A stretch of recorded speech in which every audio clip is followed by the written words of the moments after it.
My husband's brother casually said, "Since you're earning more now, you should cover my rent, it's only fair." My husband smirked, "He's family, you have to help." I nodded and said, "You're right," which is why I made a financial adjustment. Their jaws dropped when they realized what I had just cut off. I, 34 female, have been married to my husband, Mark, 36 male, for 10 years. In the beginning, things were fine. We weren't rich, but we were comfortable. Mark made more than me for most of our marriage, and I never cared. I was happy in my lower-paying job because I loved what I did. Mark never had an issue with our financial setup until I started making more. About 2 years ago, I switched jobs and worked my way up fast. Now, I make double what Mark makes. It wasn't something I rubbed in his face, and honestly, it didn't change much in our daily life. I still contributed the same amount to our shared expenses, and we still had a joint account for bills. I never made him feel like he had to contribute more just because I was earning more. If anything, I covered more of the fun expenses, vacations, occasional splurges, little things here and there. And that was my mistake. Because the moment people see you making money, they start thinking they're entitled to it. Enter Mark's brother, Mike, 38M. Mike has never had his life together. He bounces between jobs, never lasts more than a few months in one place, and hops from one failed relationship to the next. He's one of those guys who always has an excuse: his boss was unfair, his coworkers were lazy, his girlfriend was controlling. It's never his fault. And somehow, every few years, he ends up crashing at our place. It was always just for a few weeks, which turned into months. Rent-free, of course. We've loaned him money, never saw a dime back, paid some of his bills, and even let him use one of our cars when he claimed he was trying to get back on his feet. Spoiler alert, he never got back on his feet. After I got my raise, Mike's attitude shifted. At first, it was little comments. "Must be nice to have money now. Man, I'd love a job like yours where you just sit around all day and make bank. Guess you're the breadwinner now, huh?" What's that like for Mark? I ignored him. Mark ignored him. I assumed it was just Mike being Mike. Then he tested the waters. He asked for money outright. "Hey, I'm in a bit of a bind. Just need $500 to cover some stuff. I'll pay you back." I said no. He sulked for days. That should have been the end of it. It wasn't. Mike came over for dinner one night. No reason, no invitation. Just showed up like always. I was already annoyed because I knew he was going to ask for something. And sure enough, halfway through dinner, he leans back in his chair, stretches, and says, "Since you're making so much now, you should cover my rent, it's only fair." I thought I misheard him. What? Yeah, I mean, you've got extra money now, and I'm struggling. It's just $1,200 a month. That's nothing to you. I blinked at him. I was genuinely speechless. The audacity of this man. Mike took my silence as hesitation, so he kept going. "Come on, you guys have a house, a good life, and I'm over here barely making it. Family helps each other, right?" I turned to Mark, expecting him to finally tell his brother to get lost. To my absolute shock, Mark smirked. "He's family, babe. We've helped him before. What's the big deal?" I felt something in me snap. I wasn't even angry at Mike. I mean, I was, but I expected this from him. What I didn't expect was Mark backing him up. This was my husband. The man I built a life with. The man who, just a year ago, had no issue with our financial situation. But now that I made more, I was suddenly expected to shoulder even more responsibility. I took a slow breath and forced a smile. "You're right," I said calmly. "Family helps each other. I'll make a financial adjustment so we can help Mike." Mike grinned. Mark looked relieved. They should have known better. The next morning, I got to work. First, I called our bank. We had a joint account for bills, but my paycheck went into my personal account before I transferred my portion into the shared one. I went ahead and cut Mark off from my personal account completely. I also moved the exact amount needed for my share of expenses into the joint account and nothing more. Second, I went through all of our expenses. Guess what I found? I had been covering way more than I realized. Netflix? My card. Hulu? My card. Amazon Prime? My card. Mark's gym membership? My card. Mark's car insurance? My card. Mark's credit card? I was the cosigner. I cancelled everything that wasn't a necessity. Third, I made sure Mike got what he wanted. I found a cheap, one-bedroom apartment in a not-so-great part of town. I paid the deposit and first and last month's rent. In his name. The lease was his. The landlord had his info. And I told them to never contact me for anything. That night, Mark tried to watch Netflix. Hey, did you forget to pay? I shrugged. Oh, I made a financial adjustment. The next morning, he went to the gym. His key fob didn't work. What the hell? I sipped my coffee.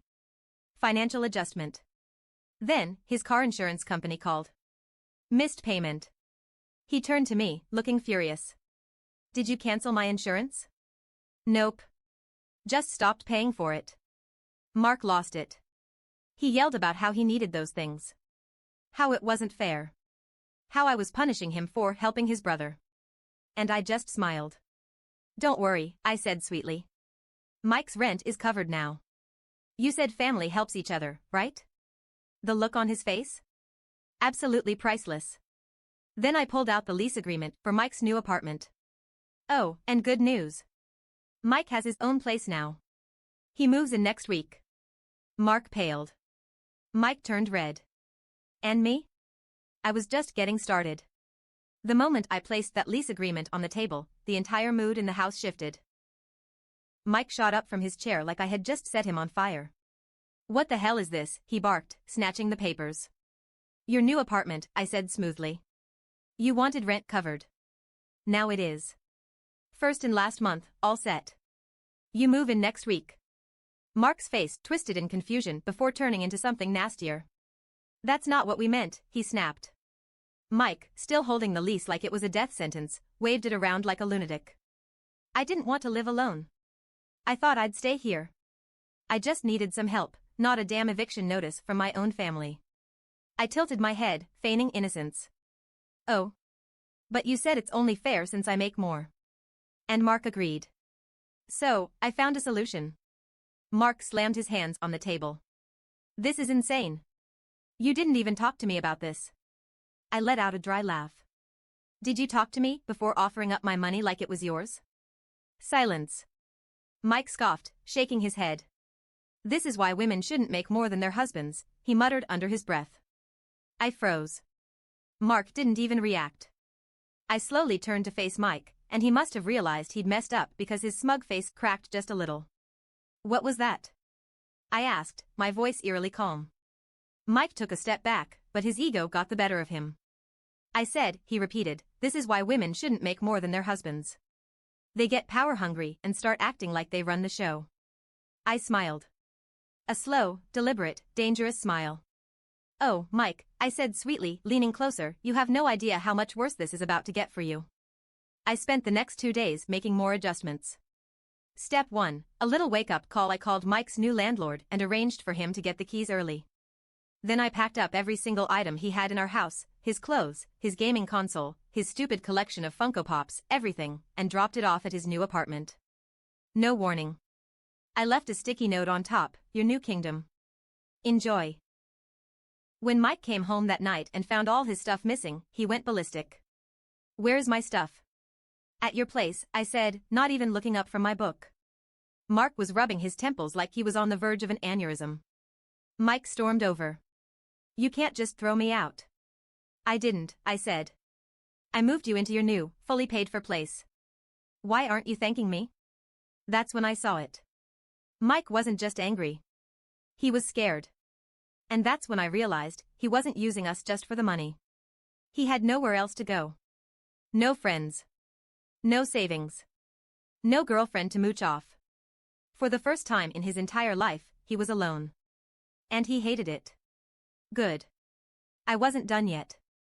The next morning, Mark woke up and reached for his phone. Hey, my phone bill isn't paid. Oh yeah, I said casually. I took my name off that too. It's in your hands now. He groaned. Come on, babe. This is getting ridiculous. I slid my coffee across the counter toward him. You called me ridiculous when I refused to pay for your brother's rent. Now, I'm just making things fair, like you said. His jaw clenched. He knew he had nothing to say. Then he tried one last move. Fine. If you don't want to help my brother, at least keep things the way they were for us. This isn't just about him anymore. I laughed. Like, actually laughed. Oh, Mark, I said, shaking my head. You were fine with everything when it benefited you. But now that you're feeling it too? Now it's a problem? He stayed quiet. And that's when I saw it. The look in his eyes. The calculation. He wasn't trying to fix anything. He was just trying to get back in control. I stared at him for a long time. And then, I made one final adjustment. I called a lawyer. I was this close to walking away from this marriage clean. I thought I had everything planned. But I was not prepared for what happened next. A week after I cut Mark off financially, he came home drunk. Slurring. Angry. You're destroying our family, he muttered, slamming his keys on the counter. All over money. I stayed calm. No, Mark. You destroyed it when you let your brother treat me like a wallet. He laughed bitterly, running a hand through his hair. You really think you're gonna be fine without me? That caught me off guard. Excuse me? He leaned in, smiling too wide. You think you've got this all figured out, huh? You think you're so smart, so independent. But guess what, sweetheart? That lawyer you called? He's our lawyer. My blood ran cold. What are you talking about? Mark grinned. You don't think I saw this coming? You don't think I prepared?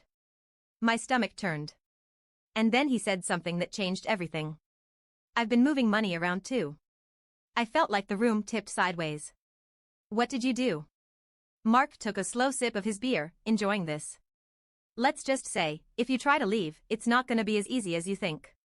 Mark's words sent a chill through me. I've been moving money around too. I knew what he was doing. I just didn't know how much damage he had already done. My first instinct was to grab my laptop and check my accounts, but I refused to let him see me panic. Instead, I leaned back against the counter, crossed my arms, and stared at him. Explain, I said, keeping my voice steady. Mark took his sweet time, sipping his beer like he was in control. Well, he said slowly, while you were making your adjustments, I made a few of my own. You think you're so smart, but you forgot one thing, we're still legally married. My stomach tightened. So? I asked, keeping my face blank. Mark smirked. So, babe, you're not the only one who can play the money game. I've been adjusting too. Little by little. A transfer here, a withdrawal there. Nothing big enough to raise a flag, just a little extra padding for me, from our joint account. I clenched my jaw. How much? He grinned. Enough. I didn't say another word to him that night. Instead, I waited until he passed out drunk on the couch, grabbed my laptop, and logged into our accounts. And then I saw it. Over $15,000 gone. Not all at once. Not enough to cause an obvious red flag. But over the past 6 months, he had been quietly siphoning money from our shared savings account into a separate one. In his name. And the worst part? The withdrawals started before the argument about Mike. That meant this wasn't just about his brother. Mark had been preparing for this long before I ever cut him off. This was planned. He had been waiting for the moment I finally pushed back, so he could push harder. I sat there for hours, going through every detail. Mark was sloppy. He left trails. I could see which accounts the money had gone into. And if I could see them, that meant my lawyer could too. I should have felt relieved. But then I saw one more transaction. And my blood ran cold. He had taken out a loan. A $20,000 loan. In my name. That's when I realized Mark wasn't just trying to drain our savings. He was trying to leave me with debt. I felt my hands shake. This wasn't a fight over rent. This wasn't about Mike. Mark was trying to financially ruin me. And I had no idea why. I called my lawyer first thing in the morning. I told them everything. They reassured me the withdrawals could be traced, that we could go after the money in the divorce, that I could dispute the loan. But I couldn't shake the feeling that there was something else I was missing. I needed proof. And then I remembered, Mark is careless when he drinks. So, I waited. For the next 2 days, I played nice. I let him think he had one. I let him think I was scared. And on the third night, after a few beers, I asked him, so, where's the money? He laughed. Why? You planning to take it back? No, I said, keeping my voice light. I just want to know how smart you really are. Mark smirked. Oh, I'm smart, babe. Smarter than you. Smarter than you ever thought I was. I tilted my head. Then tell me. He leaned in. And then, in a whisper, he spilled everything. It wasn't just the money. It wasn't just the loan. Mark had been planning this for a year. A year. Ever since I got my raise, he had been moving things behind my back. Because he was seeing someone else. Not just seeing. He had been supporting her. With our money. And that $20,000 loan in my name? It wasn't for him. It was for her. I felt like I had been punched in the gut. Mark sat back, watching my face, waiting for me to explode. Waiting for me to break. I didn't. Instead, I smiled. Because Mark had just sealed his own fate. I sat there, watching Mark smirk like he had just won some grand game. He thought he had me backed into a corner. He thought I would cry, scream, beg. But I didn't. Instead, I took a slow sip of my wine, placed the glass down, and smiled. Wow, I said. You really thought you were going to get away with this, huh? Mark's smirk wavered for a second. What's that supposed to mean? I leaned in. It means, sweetheart, I said, my voice dripping with mock affection, that you might have been moving money, but I've been moving things too. His face dropped. What the hell are you talking about? I stood up, walked over to my bag, and pulled out a folder. This, I said, dropping it in front of him, is everything I've gathered in the past week. Bank statements. Loan documents. Transfers you made. In my name. Mark's face turned pale. Where did you get this? I have my ways, I said simply. He flipped through the papers, his breathing getting heavier. Then, I hit him with the final blow. And this, I said, pulling out one more paper, is proof of your little affair. His eyes snapped up. You're lying. Am I? I tossed the document onto the table. It was a bank transfer receipt, from our account to some unknown woman's account. The description? For rent, my love. Can't wait to see you again. I let that sink in. Mark's mouth opened and closed. He looked like a fish gasping for air. Don't, I said, holding up a hand. Don't lie. Don't try to spin this. You got caught. Own it. Silence. Then, from the hallway, a voice. Well, this is awkward. I turned. And standing in the doorway was Mike. I had completely forgotten he was still staying here. Mike walked in, slow, lazy, dragging his fingers through his hair like he had just woken up. So, he said, looking between us. Mark's been screwing around? Figures. Mark's head snapped toward him. Shut the hell up, Mike. This isn't your business. Mike laughed. Oh, no, man. It definitely is. He pulled out his phone and waved it in the air. See, I heard everything from the hallway. Recorded it, too. My eyebrows shot up. You recorded it? Mike shrugged. Hey, I might be a mess, but I'm not stupid. I had a feeling Mark was screwing you over, but damn, this is next level. Mark lost it. He lunged for Mike, grabbing his shirt. Delete it. Mike just grinned. Make me. I should have stopped them. I should have stepped in. But you know what? I let them fight. Mark threw the first punch, but Mike was bigger. He shoved Mark back, sending him crashing into the kitchen counter. Bottles and glasses shattered everywhere. Mark stumbled, wiping his bleeding lip. You bastard, me? Mike scoffed. You're the one who spent years treating me like a loser while you were out here playing sugar daddy with our joint money. Mark looked at me, desperate now. Are you really gonna let him do this? I folded my arms. I didn't tell him to record you. But I'm definitely not stopping him. Mark turned red. He knew he was trapped. And then, he did what all cowards do. He ran. Grabbed his keys. Stormed out the door. Slammed it so hard the walls shook. Silence. For the first time in years, my house felt empty. Mike let out a low whistle. Well, that was a train wreck. I turned to him. You actually recorded it? He held up his phone. Full audio, crystal clear. Wanna send it to your lawyer? I blinked. Mike, the mooch, the screw-up, the walking disaster, had just given me the final nail in Mark's coffin. Yeah, I said, exhaling. Send it. I filed for divorce the next morning. Between the financial records, the loan fraud, and the affair, Mark had no leg to stand on. My lawyer froze our accounts before he could take another dime. And since he put the loan in my name, but the money went to his mistress? The bank opened a fraud case. Mark was fed. Oh, and the mistress? She dumped him the moment his money stopped coming. Couldn't have happened to a nicer guy. Mark? Last I heard, he had to move in with his parents. They weren't happy about it. Oh, and because he had no money left, he had to borrow from Mike. Let that sink in. Mike, the guy he always looked down on, had to lend him money. Mike? Still a mess, but a little less of a mess. He actually found a job. Paid me back half of what he owed. And honestly? I think, for the first time in his life, he actually learned something. Me? I'm free. Financially. Emotionally. Mentally. And let me tell you something. I have never slept better.